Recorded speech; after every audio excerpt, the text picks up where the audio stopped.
We're recording. I can see it. Yes, we're doing it. Hello, everybody. This is Asia Ray Coleman, founder of Acting Resource Guru, and this is Thriving with Grief and Loss. My guest, Jamie Jensen. Jamie, I'm just so grateful to have you here with us. Thank you. Thank you for having me. Yes. So, Jamie, for those of you who don't know her yet, is an award-winning screenwriter and business strategist, and she's actually the creator of Story School, which is an online program that helps writers. We're going to bring Jamie in later in the month to talk more about that area of expertise, because I know a lot of us actors are interested in using this time to tell stories. And so we're going to talk about that for sure. But Jamie has created a Facebook group for her community called Grief Warriors, tackling grief, anxiety, and isolation together. And she is really being such a rock for her community, supporting her community through all of this. So I was just really thrilled when Jamie offered to come and chat with me about grief and what we're all going through as actors as well. So thank you all for joining me. So yeah, I'm just going to start this actually by doing a feeling check-in with everybody. And normally I would call out people's names in the chat. You know, we're talking about a topic that might be sensitive for some people with what they're going through. So I'm not going to mention any specific names because we are recording this. But I would love, if you feel comfortable, for you to just share in the chat how you're feeling today, what's happening for you, what's coming up for you, so that we can all acknowledge each other and how we're feeling. While you're all doing that, we'll start. So I'm feeling good. Every day is different. I'm finding that that's so more than usual for me. And I'm feeling excited that we're doing this, that I get to see Jamie's face today and we get to talk to all of you about this. But I am feeling a sense of sadness that my plans for this year are going to look very different in reality. You know, I feel like this year was a year that I had finally done a lot of really conscious thought about how I wanted the year to look, you know, so I had this sense of control about things. And so releasing that, like I'm having those feelings. I'm feeling a bit of worry about my family members who I know are not very connected virtually. You know, like what are they going through? The loneliness that I feel like they must be feeling. So all of that is happening for me. How about you, Jamie? How are you feeling? I'm feeling I feel that I'm hitting 2 weeks of quarantine at this moment. And I think this is kind of normal at the 2 week point. Is I've had dips into this, but I've hit like a level of, I feel peaceful, but there's definitely like an increased degree of sadness and just the heart pangs, you know, like last night I tried to let myself watch TV, which I haven't been doing a lot of. And I was just sitting there and it's like, just try to focus on the show. Like, just try really hard to focus on the show. Like, be in the show. Let the show take over. Escape from the things and have the experience. And my heart was just like, the like, knowing that I'm not leaving, the knowing that I'm not inviting a friend over, the knowing that I'm not connecting. Like, it's that space of like, there's so many ways that we can create a feeling of freedom. And like, that's like something that I'm playing with right now. Yeah. But there is that like, that keeps coming through. And for me, that's showing up as like, oh, I haven't really connected that deeply to the sadness, you know, until this week. So that's present for me. I don't feel sad at this moment. I feel quite grounded and calm. But I also want to honor that, like, this is a sad and scary time. And so I think we will peak into like intense fear, anxiety, and then intense sadness. And I think that's like a normal part of this process. Absolutely. And I feel grateful. Like, also, there's a lot of that too. You know, grief and gratitude can coexist together too. I think that's something that like we don't talk about a lot. That's really interesting. Mm-hmm. And I remember kind of going through that. A friend of mine was a first responder in Texas was it like 5 years ago now? I think maybe it was the 4-year anniversary of his death earlier in March. I think it was like March 2nd. Yeah. He responded to an active shooter outside a school in Texas, and he was He was a police officer in New York, and then he and a bunch of my other NYPD friends transferred to Texas to work there. He was like one of the good ones, it's like, that's like, Yeah. they're not all great, but like he was one of the good ones. And the active shooter like shot him, he died. He had a fiance that was a friend of mine. Like all of this was going on. And the whole time that we were just like, holy, like, I can't believe this happened. They just bought a house together. They were engaged, like all of this mayhem. And in that moment, I remember experiencing like, I'm so sad. This is so tragic. I feel for her. He was a friend of mine, like Yeah. all of that. And then also like gratitude for like who I love and still have, and what else is going well. And like, it was really an interesting, like, is it okay to feel those things at the same time? And Yes. so it is Right. okay. It's actually Yeah. really human. So if anyone is like, but I feel guilty that things that like this is good, it's like when someone else has it worse, like these things coexist. So anyway, if that Right. was helpful to share, I just wanted to.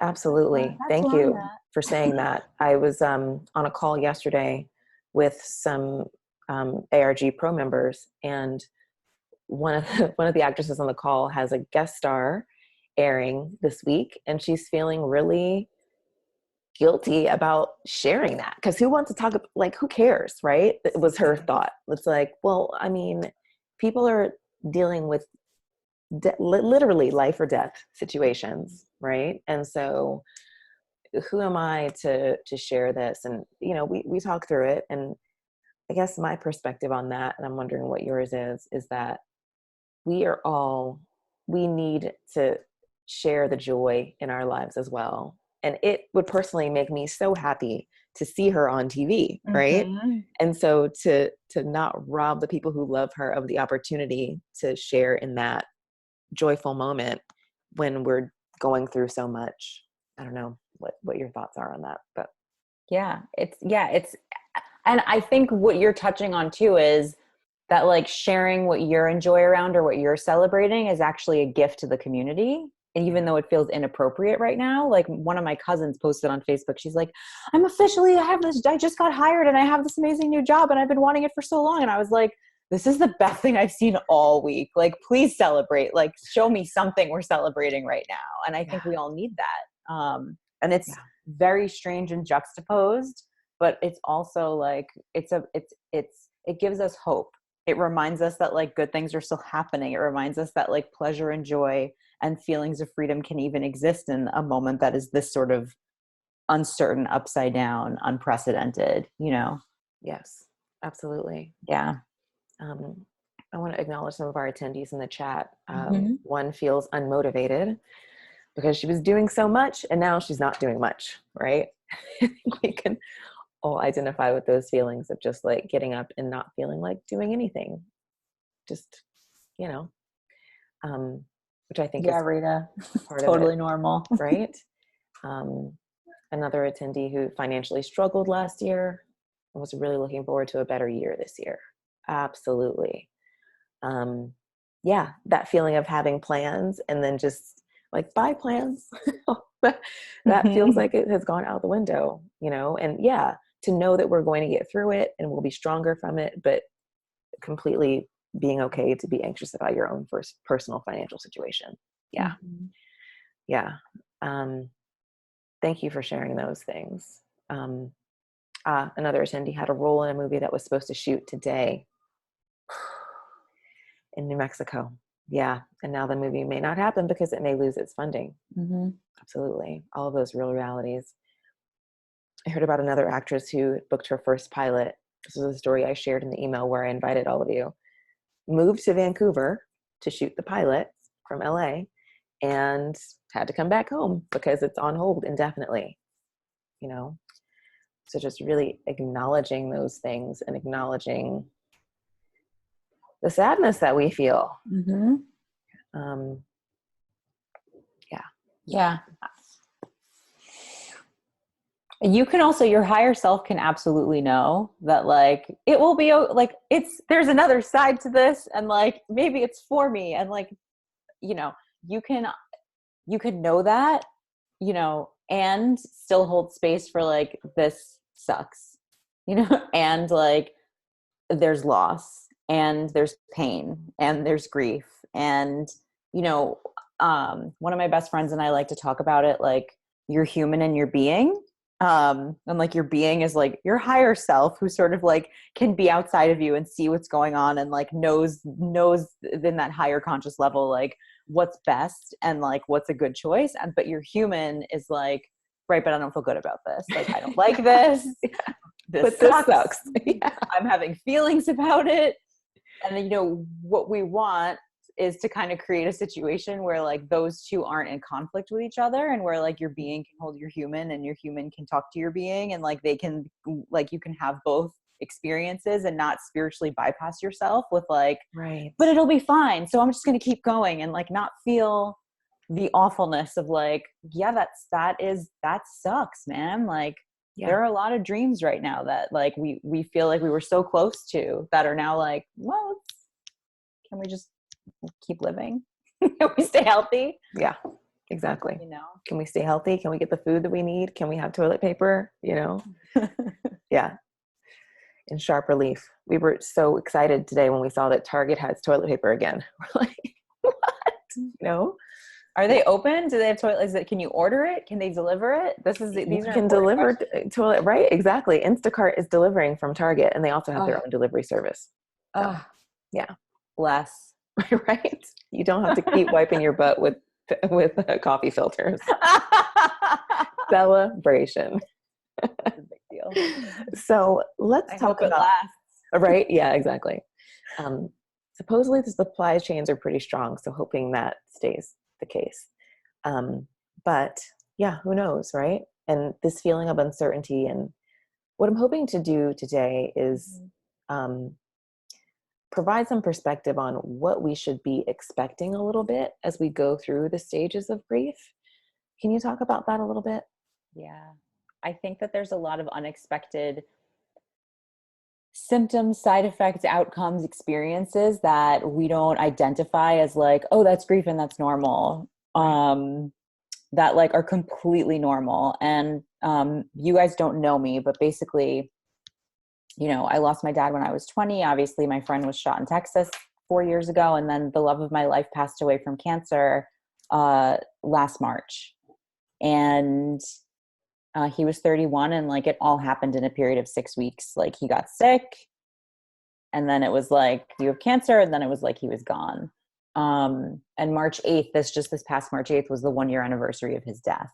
So I've very recently been through this process of like sitting with grief and being with grief, and like not just grief like, you know, like your parent was sick for a long time, or like in the normal order of how we think people are supposed to die. It was like a very sudden cataclysmic, like one moment the reality was this, and the next moment it was something else. Which is what we're going through now. Yeah, a lot of what we're experiencing right now is, for me, I'm like, oh, I've been doing this for a year. Like now everyone else is just here with me. Yeah. It's interesting. And so I think, you know, one of the things that we don't necessarily expect, but often happens, is like there are a lot of interesting immediate like side effects, like wanting to over control things that you can control because everything else is really uncontrollable. So this is like a human response. It's like you're clinging to anything that can start to feel like normal or start to feel like something you can control.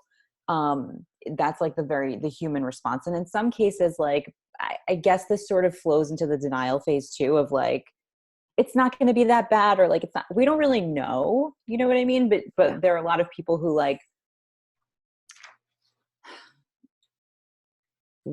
your ego is going to project a different possibility of what can happen because that's a control mechanism. So even the belief that we know what's going to happen is ultimately, it is a grief trauma response of like, well, it doesn't mean don't be prepared or don't think about it or don't plan, but the belief that like, you know, or you've decided or you're like expecting exactly like one way or the other is very much a control mechanism. So like that happens and I did that. I was like, well, I'm just going to be, you know, this is hilarious. I was like, I was supposed to meet a guy for drinks that night, the day that I found out, because like he and I had broken up for 4 months. And so I was like trying to get over the breakup. Mm-hmm. And I was supposed to meet a guy out for drinks that night, and I like found out my ex passed away, and I was like, okay, this was coming. I still want to go to drinks tonight. Like I was like, that was my denial. Was like not just denial that the death was happening, but the denial that you were going to have to like have feelings about it, that it has an impact, like that you can't just carry on as normal. And so I think sometimes that shows up as like, can we just cling to what we were doing before in any semblance of what we were doing before? So that's like a normal response, you know, also like totally normal if you're like, all you're thinking about is sex. If you can't think about sex, like that's normal. I think that there's a lot of like other ways that we control our resources. Like the food stuff is really interesting right now. And that is a survival mechanism, but I definitely think that it can tip into like over control and like over preparation. And like, that's also a grief trauma response that comes from like, there is sort of, we slip into negotiation with that stuff too. Like one of the things that I keep thinking about is I'm like, can I just invite a friend over? Like, can I just like, is it bad? Like I keep having this conversation with myself. Like that's full on negotiation. Yeah. Like that is me negotiating with myself over like, can it really, like, is it really this bad? Do we really have to do X? Like, can this, you know, and I think some of that is conflicting data, but really it's negotiation. And so there are a lot of interesting ways that shows up. It could show up like the grief response can show up as like, you're totally exhausted. It can show up as like, you're hyperactive and want to do everything. It can show up as, you know, you want to pull people closer to you. It can show up as like, you want to isolate and push people away because you believe that like, that's what you have to do to be in a state of healing or whatever. And so, you know, I think that one of the first initial responses is like the anxiety, which what happens when we create anxiety in our body or we self-generate it, like that's trauma. But what happens physically in your body is like that buzz fills up space where you would have the negative feeling. So like when you eliminate that layer of like adrenaline, anxiety, like fear, overactivity, workaholism, control, and just if you like can come down and like calm your nervous system, you will actually then feel like you will feel that you're angry. You will feel that you're sad. You will feel that you're frustrated. You will feel the loss, the emptiness, the death, really. Right.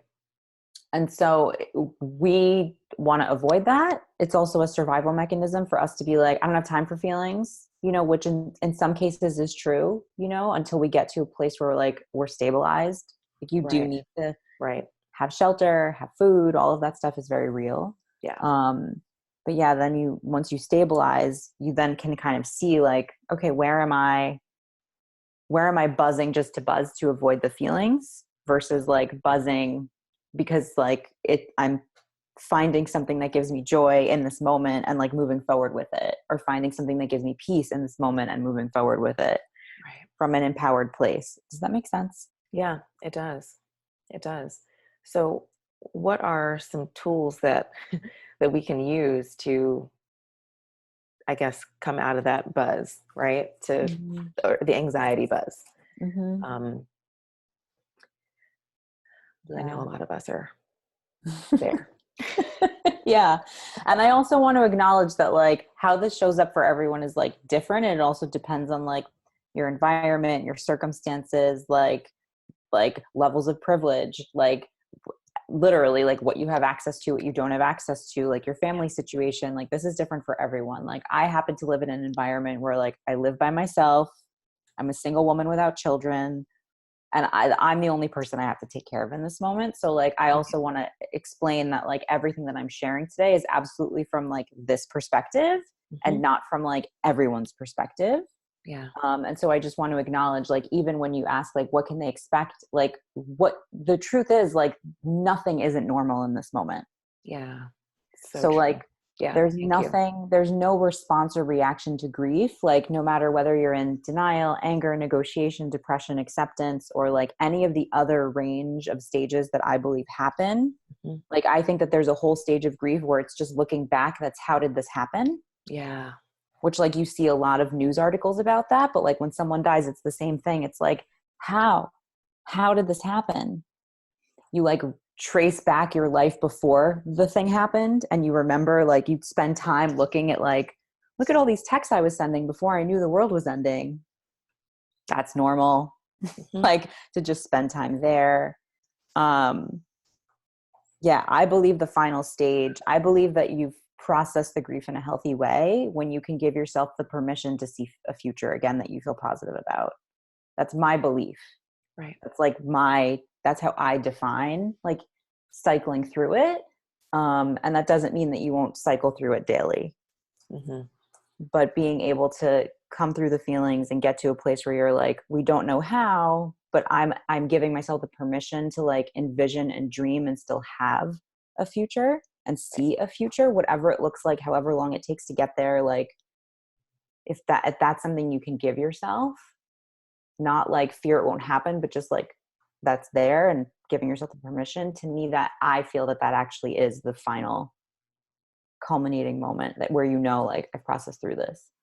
um in terms of tools and Before you go coming, to tools, I just want to say yes, something about what you just said. yeah, That yesterday I had the thought, and this actually came from, or no, this was Wednesday. I was on a panel of coaches, and one of the other coaches shared with a group of actors that her, I think, manager was hearing from people that they're just chomping at the bit to create the content that's on hold right now. So, one thing that could be helpful for actors to just realize is that everything that's on hold could happen, right? And so it's very possible, probably likely, that once we do come through this, mm-hmm. things will be very busy, you Mm-hmm. know? And to, of course, we want to stay in the present, we want to be present, but it also can give us something to look forward to, right? Mm-hmm. Um, so, Mm-hmm. Yeah, yeah. Mags said it's a very hard time for artists and everyone else. The truth is, my nurse and doctor family members who are going to the hospital daily are saying goodbye to us, as they say if they get sick and will not be able to leave, we won't be able to see them. That's the reality. That is the reality. Yeah. The healthcare workers right now, like they are the front lines and they are the real heroes, and they are the ones that are dealing with this and fighting this war. Yeah, It is insane. It is the absolutely. reality. It's so sad. Mm-hmm.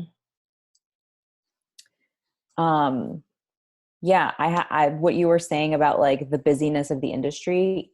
Oh my God, everyone who's in production on hold, TV stuff too. They're just like, they're going to want stuff they can shoot. They're going to want stuff they can Yeah. shoot fast because they're going to be so like delayed on like content and like getting like, Yeah. there's probably going to be a mad rush of a lot of things. Mm-hmm. Yeah. Tools. Yes, tools, please. Tools. So, the buzz. This is really about like being with your body Mhm. and um, acknowledging different somatic responses in your body and finding what works for you, because there are a lot of different strategies that can kind of bring you down from buzz.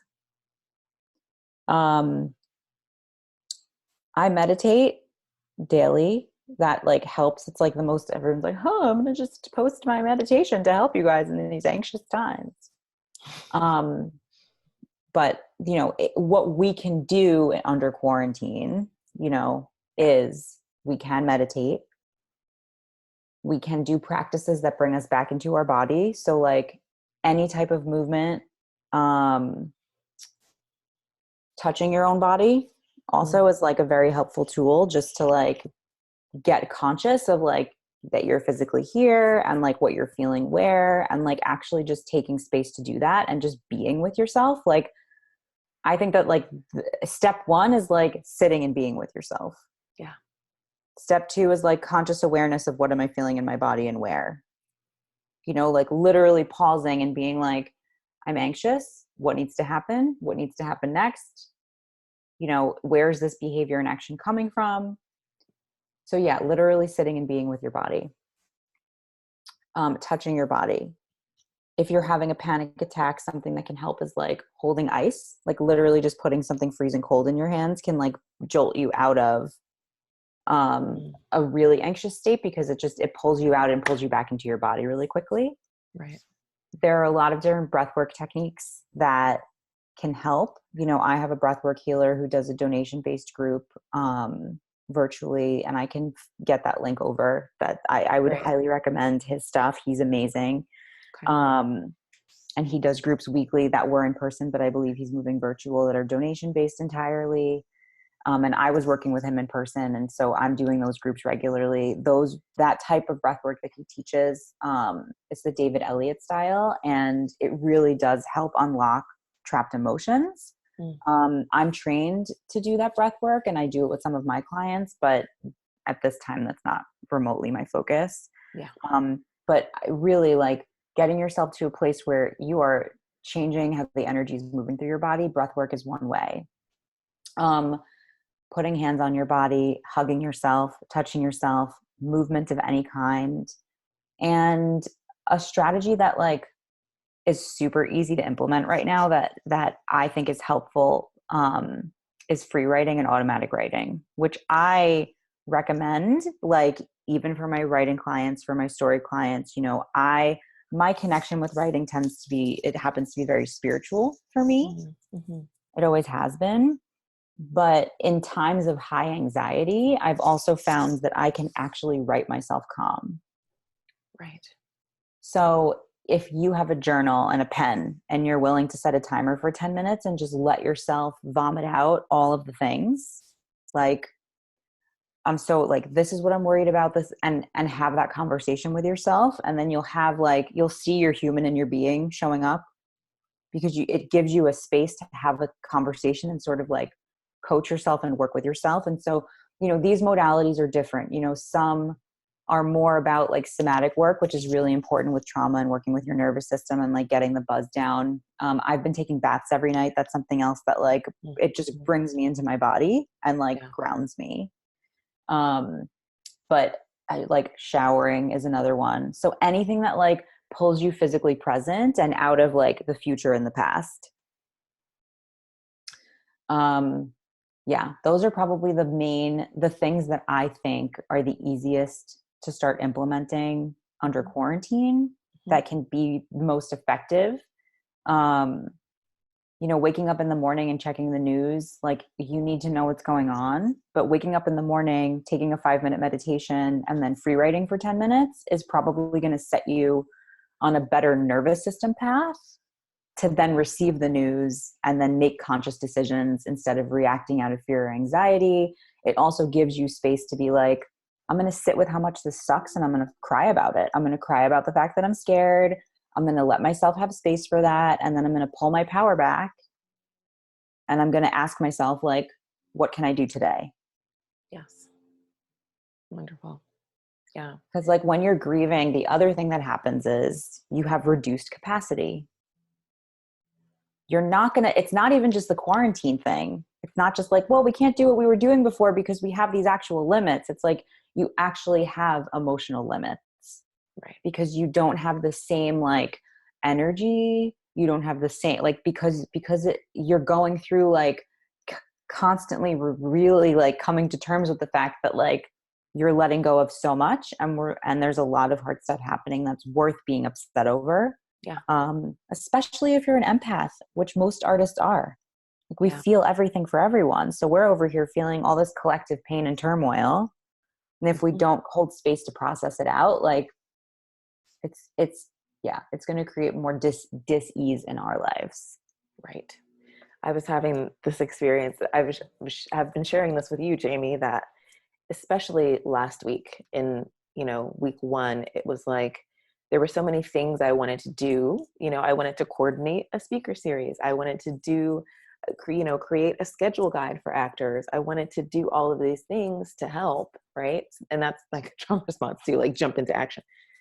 But I felt like my capacity was severely reduced. I could usually work for this many hours and get this much stuff done. And it was just like 40%, I was like, I'm pooped. I need to stop. I need to do, whatever. And so, thank you for mentioning that and kind of normalizing that. Because I think there is this idea going around that we have all this time, so we should be using it to do all this stuff now that we haven't done. We need to be writing the next, great American novel and whatever. Everyone's like, Shakespeare wrote King Lear under quarantine and Macbeth. I don't even know if it was Macbeth or what the other one was. And it's like, stop writer shaming me right now. Like, can you not?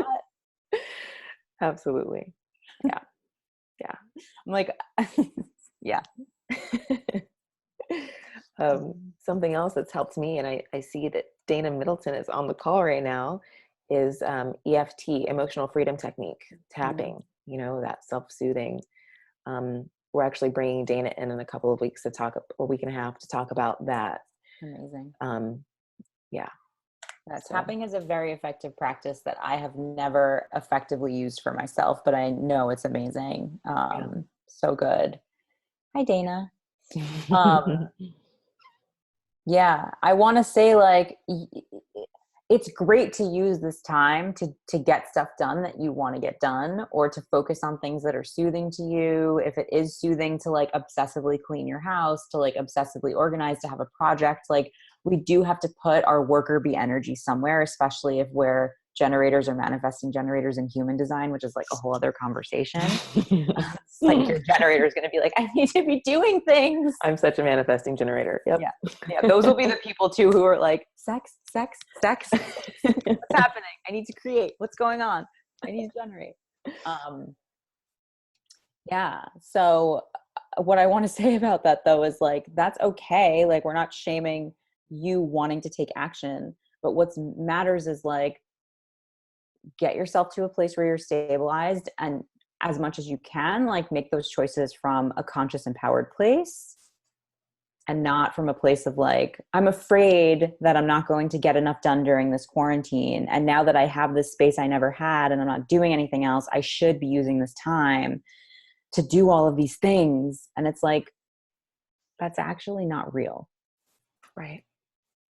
Like that, there, and that's normal, because like that is a grief response, because it's like, we're all going to die. We don't have time. We have to do all the things. It has to happen now. Like, there's no other time but now. So like, let's use all the time, because we don't have the time. And the quarantine itself is temporary, right? So like, let's make the most of it. And like, that comes from there's a good intention behind it. And being with your human is like, what can your human reasonably, realistically, compassionately move forward with in this moment that won't do you more harm?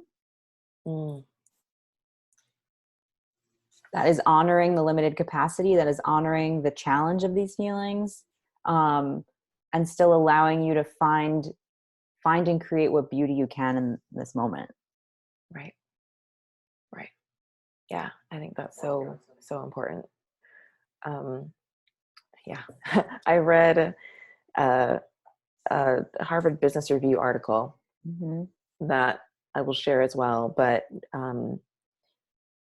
it was David Kessler, who's an expert on grief, wrote a couple of books on grief, and he talked about the fact that we're also feeling anticipatory grief, right? And I resonated with that so much. I have been feeling so much fear and like sadness around how bad this could get in terms of our healthcare system being completely overwhelmed, and watching what's happening in Italy and hearing, we're on the trajectory, we're now exceeding where they were, right? Feeling like there's like this storm coming and we have no idea how bad it's going to be, right? So it was kind of comforting to read that, okay, this is a thing, like this is normal.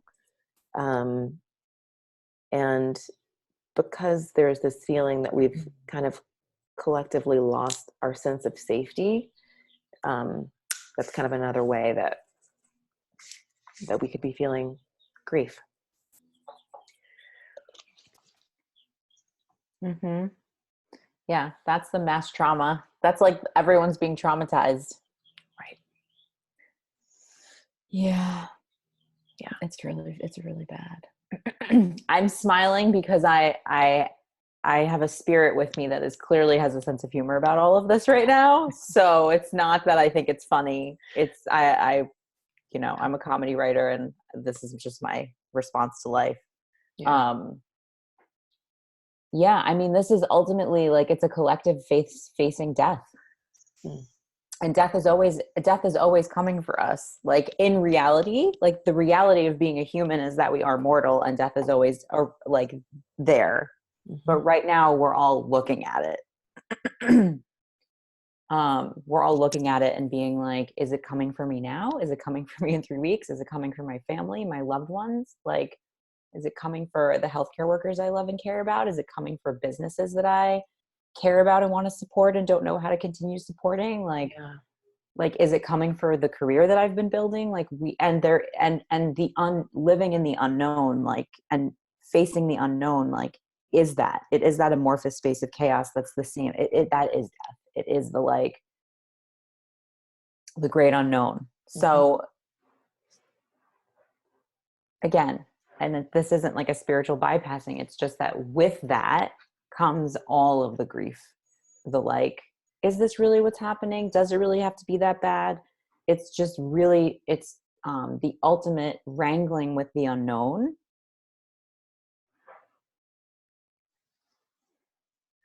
And recognizing like where that shows up in your body and like how you can move it through your body, which sounds like the most woo-woo esoteric thing.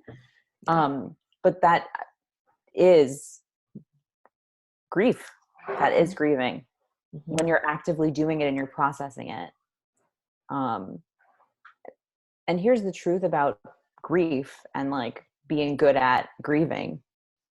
Those of us who are processing grief actively, it does make you able to be resilient and powerful and brave in ways that nothing else can do for you. So it's the most painful, most awful, worst, most horrible thing. And it is an ultimate strengthener. Yeah. It does. It feels like that. Like we're, what is it, going into this, being forged into something that is so much stronger, right? Yeah, I definitely have that sense. I tend to feel it in my lower back, and so doing yoga has been helpful. But yeah, really that thought of like, where are we feeling this is so helpful. And how can we kind of soothe ourselves and help ourselves move through that, because yeah, grief can manifest itself in like physical pain, you know, as well. Yeah. Just being aware of that. Yeah. Back pain is often like feelings we're not having, depending on where they show up in your body. It's like, how old is it? This is like the woo woo. I'm giving you a woo woo. This is not like a doctor situation. This is like the woo woo. Yeah. This is like the Reiki healer woo woo stuff. Yeah. And apparently the lungs is where we hold grief, which is really interesting. That is interesting. Yeah. Yeah. Good luck on your audition, Julie. Yay. Yay for video auditions. Yeah. Yeah. Yeah. It's a thing. It really is just being with it. It's like, I almost want to say, listen, if you guys on the call like want to just sit for a few minutes and like just take a minute to acknowledge your sadness, take a minute to acknowledge how much it sucks. if you want to just, something that I'm considering doing in my community, honestly, is like having circles where we just meet on Zoom and like cry. Yeah. Because that is a very normal grief practice that we just don't do in our culture. Like in Western, like we just don't, it's not And like now you have the funeral and then you move on. Like there's no right. like, we're going to meet weekly and like cry for our ancestors or like acknowledge the dead. Like we don't really have practices for that. And I kind of feel like we're going to have to. So yeah. Yeah. Yeah. I would love that. Let's hold a little bit of space for that right now, actually. Yeah. Yeah. And you guys can feel free to like type anything in the chat that might be helpful to you, to just sort of acknowledge like what you're losing or what you're afraid of losing, and just like let that be there, because the sooner you even just face like the anticipatory grief too, like that happens, but when we avoid it, it's also like we want to just feel all of that. Like, okay, what's the worst it could possibly be? Like look at it. Don't avoid looking at it. Feel it, let it move through your body, and then move on and be with today. Like let yourself go all the way to like the end of that possibility, feel the entire possibility, and then pull yourself present again and be like, okay, I've seen that, I've looked at that, I've felt that, I've been there, and now where am I today? What's true today?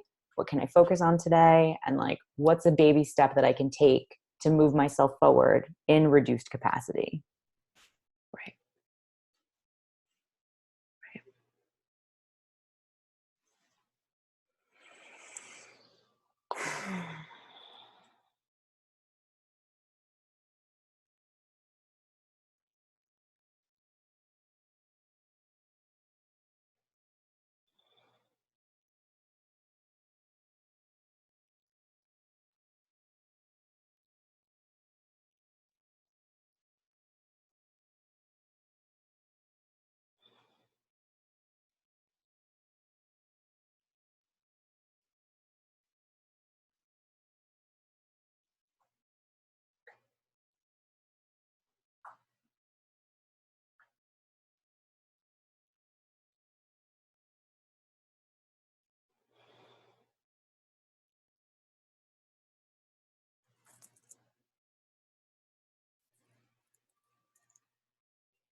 Yeah, it will be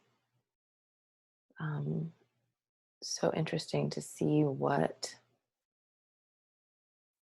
comes out of this in terms of how we allow ourselves to process things differently. I feel like that's one of the opportunities of this, Mm-hmm.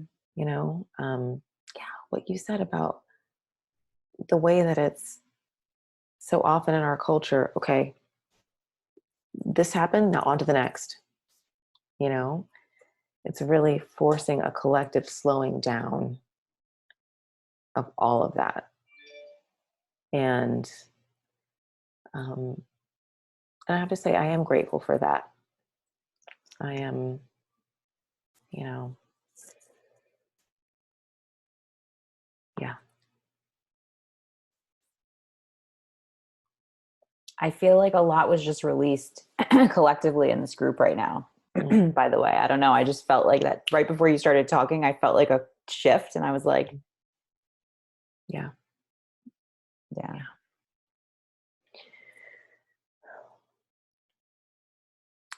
Yeah. Ben, oh my gosh, for sure. Mm-hmm. Being in fear for your health and also afraid for your trust fund, for Mm-hmm. sure. It's like, and Jamie and I talked last week, it was like we feel like we're sitting over here just observing the fall of capitalism. And it's Mm-hmm. like all of the things are crashing and we're not used to seeing this structure that we are used to operating in faltering so hard. Mm-hmm. And it feels very different than what happened in 2007, 2008. Um, because that almost felt more predictable. Um, you know, banks were really overstretched, and there was this bubble that we could kind of observe. And this feels like it really did hit out of nowhere. Um, yeah, thank you for sharing that. Yeah, that is scary.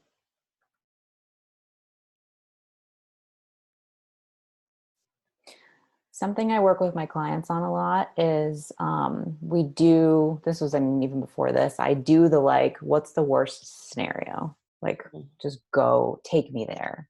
Because Mm-hmm. grief is the worst. It always is. It's always like, well, what if it gets this bad? And it's not a pleasant place to live. But when we look at it and cope with it emotionally, and then even create like, well, what would I do then? Right.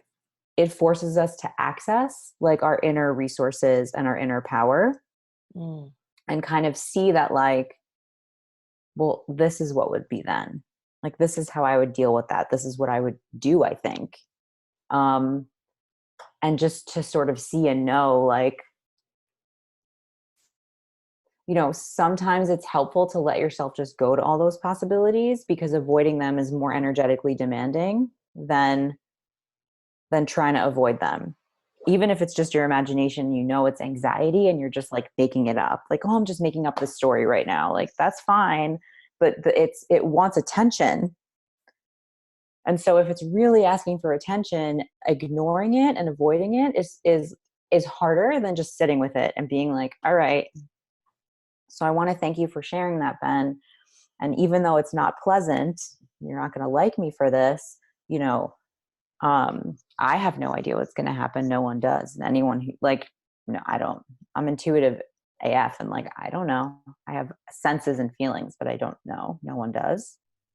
Um, is to just do this exercise of like, okay, what would you do? What are your options? What would be available to you? What permission would you grant yourself then? Mm. And this is an interesting moment in general because I do think this is an opportunity for us to actually look at like what permissions we haven't granted ourselves because we're seeing so many systems fail and so many things that we told weren't possible are They're happening. possible. Yeah. And like and it's a lot of like bad stuff that we didn't think was possible, but then a lot of like stuff on the other side that we didn't think would ever be possible is also like maybe a thing. So it's really challenging what we think is possible, what we grant ourselves permission to do or to experience. Mm-hmm. And so it's another interesting game to play with yourself. And the grief does that because you're like, oh, you know, what have I always wanted to do that I haven't given myself the permission to do? And now I'm aware that I'm an idiot and I should have this whole time. Right? Like what, Yeah. if I knew this was coming, what would I have done differently 6 months ago? Not in a regret way, but in like a, what lives here now way. And so it's just another exercise to sort of play with of like, what permission can you give yourself in this, you know, like, and like the when this is all over game of like, when this is all over, like what new permissions do you grant yourself? Like, what are you no longer tolerating? What are you like absolutely going for? Like, what are you, you know, those things become so clear in moments like this, like what really matters, what you care about, what's important to you, who you want to be around, like who your real friends are, who you want to be friends with. Like it's like those things become extremely, extremely clear. So there is this sort of filtering process that's happening. So yeah, write yourself the permission slip every day. I love that. Yeah. Who do we want to be on the other side of this? Mm-hmm. It really is affording us the opportunity to ask that question, give ourselves space to really think about what it is for us.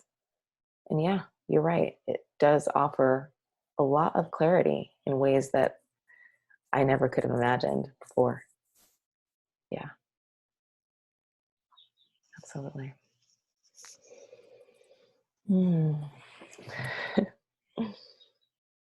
So good.